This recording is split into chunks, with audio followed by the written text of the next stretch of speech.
know, Black Myth Wukong has sold 10 million units on the PlayStation 5 and the PC, but it's not on Xbox. But is Xbox not getting Black Myth Wukong? Is it a big loss or nah? Let's get to the video and let's discuss. So, I pretty much think it is a huge loss that Black Myth Wukong is not on Xbox or not exclusive to Xbox, because I think, you know, the game would have came on PC regardless if it was exclusive on PlayStation or Xbox.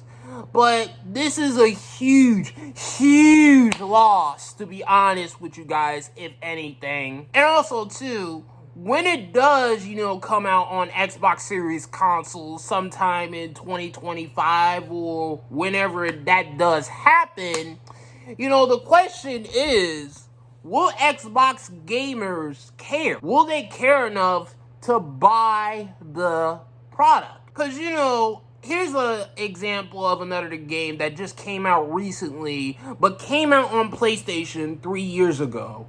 Kena. Kena came out on PlayStation 4, PlayStation 5, and on PC back in 2021. It was like a, you know, good indie game, right, and all this other stuff. But then 3 years later, the Xbox version of Kena finally came out. But the question is, did anybody really care about Kena at that point in 2024? A couple people probably cared about Kena coming out on Xbox, but not a whole lot.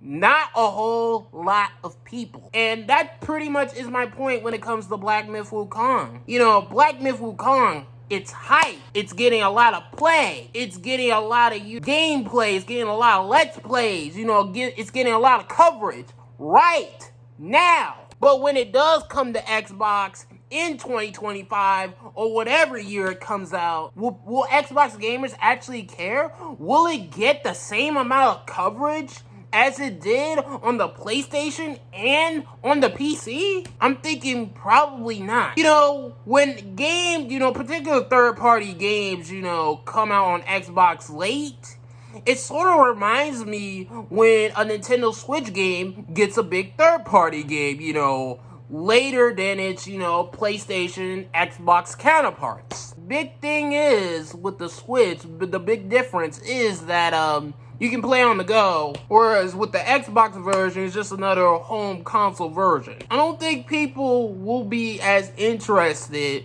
to play Black Myth Wukong on Xbox like that, to be honest. If it's on Game Pass, maybe.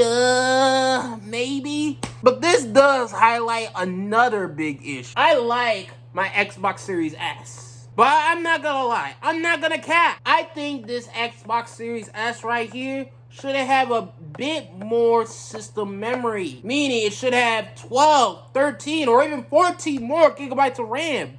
So that way it could be easier for developers to port these games. Nothing more, nothing less. And that's just me being honest. Black Myth Wukong, if anything, does highlight a bigger problem with Xbox, and that's with the Xbox Series S. So, how do you guys feel about Black Myth Wukong? Is it a big loss for Xbox? Like, I think it's a huge loss for Xbox. I honestly do think so. Do you guys think, nah, it's not a big deal? It's not really a big deal. Let me know in the comment section below the YouTube video. This is lavoncason signing out in peace, and thanks for watching, and bye.